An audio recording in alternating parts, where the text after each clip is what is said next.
सावन के चौथे सोमवार की व्रत कथा। हर हर महादेव। जैसा कि आप सब जानते हैं कि आज सावन का चौथा सोमवार है। हिंदू धर्म में सावन का महीना बहुत पवित्र माना जाता है। इसे धर्म ग्रंथ का माह भी कहा जाता है। सावन महीने का धार्मिक महत्व काफ़ी ज़्यादा है। 12 महीनों में से सावन का महीना विशेष पहचान रखता है। इस दौरान व्रत, दान व पूजा पाठ करना अति उत्तम माना जाता है। इस बार का सावन अपने आप में अनूठा है। हमारे पुराणों और धर्म ग्रंथों को उठाकर देखें तो भोले बाबा की पूजा के लिए सावन के महीने की महिमा का अत्यधिक महत्व है। इस महीने में ही पार्वती ने शिव की घोर तपस्या की थी और शिव ने उन्हें दर्शन भी इसी माह में दिए थे। तब से भक्तों का विश्वास है कि इस महीने में शिव जी की तपस्या और पूजा पाठ से शिव जी जल्द प्रसन्न होते हैं, जीवन सफल बनाते हैं। अब आइए सावन माह की कथा का श्रवण करते हैं। नंबर 1। प्राचीन काल में एक नगर में एक धनवान व्यापारी रहता था। उसकी पत्नी अत्यंत धार्मिक और शिव भक्त थी। वह हर सोमवार को व्रत रखती थी और भगवान शिव की पूजा करती थी।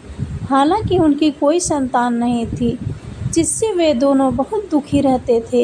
एक दिन उनकी पत्नी ने सोचा कि अगर वह चौथे सावन सोमवार का व्रत करें और पूरी श्रद्धा से भगवान शिव की आराधना करें तो शायद उन्हें पुत्र रत्न की प्राप्ति हो सकती है।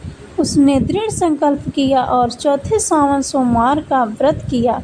व्रत के साथ उसने पूरे विधि विधान से भगवान शिव की पूजा की और संतान प्राप्ति के लिए प्रार्थना की।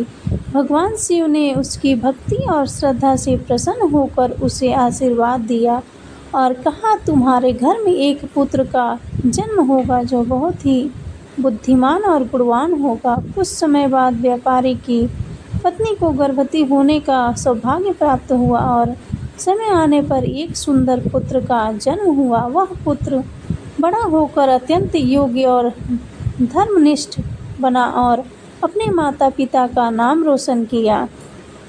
नंबर 2। प्राचीन समय की बात है। एक नगर में एक निर्धन ब्राह्मण और उसकी पत्नी रहते थे। वे बहुत ही धार्मिक और भगवान शिव के अत्यंत भक्त थे।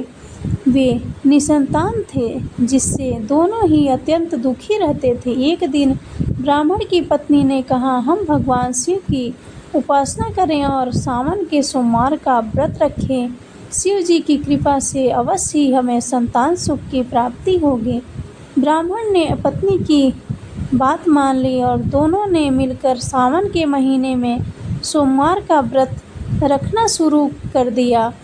जब चौथा सोमवार आया तो ब्राह्मण और उसकी पत्नी ने पूरे विधि विधान से व्रत रखा और शिवलिंग पर जल, दूध और बेलपत्र चढ़ाए।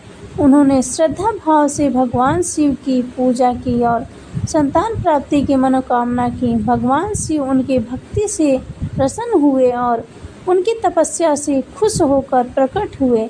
शिव जी ने कहा, हे ब्राह्मण और देवी, मैं तुम्हारी भक्ति से प्रसन्न हूँ। तुम्हारी मनोकामना अवश्य पूर्ण होगी। जल्द ही तुम्हारे घर में एक तेजस्वी और गुणवान पुत्र का जन्म होगा। भगवान शिव का आशीर्वाद पाकर ब्राह्मण दंपति अत्यंत प्रसन्न हुए। कुछ समय बाद ब्राह्मण की पत्नी ने एक सुंदर और तेजस्वी पुत्र को जन्म दिया। वह पुत्र बड़ा होकर अत्यंत विद्वान और धर्मनिष्ठ बना, जिसने अपने माता पिता का नाम रोशन किया। दोस्तों, वीडियो अच्छी लगी हो तो एक लाइक और चैनल को सब्सक्राइब जरूर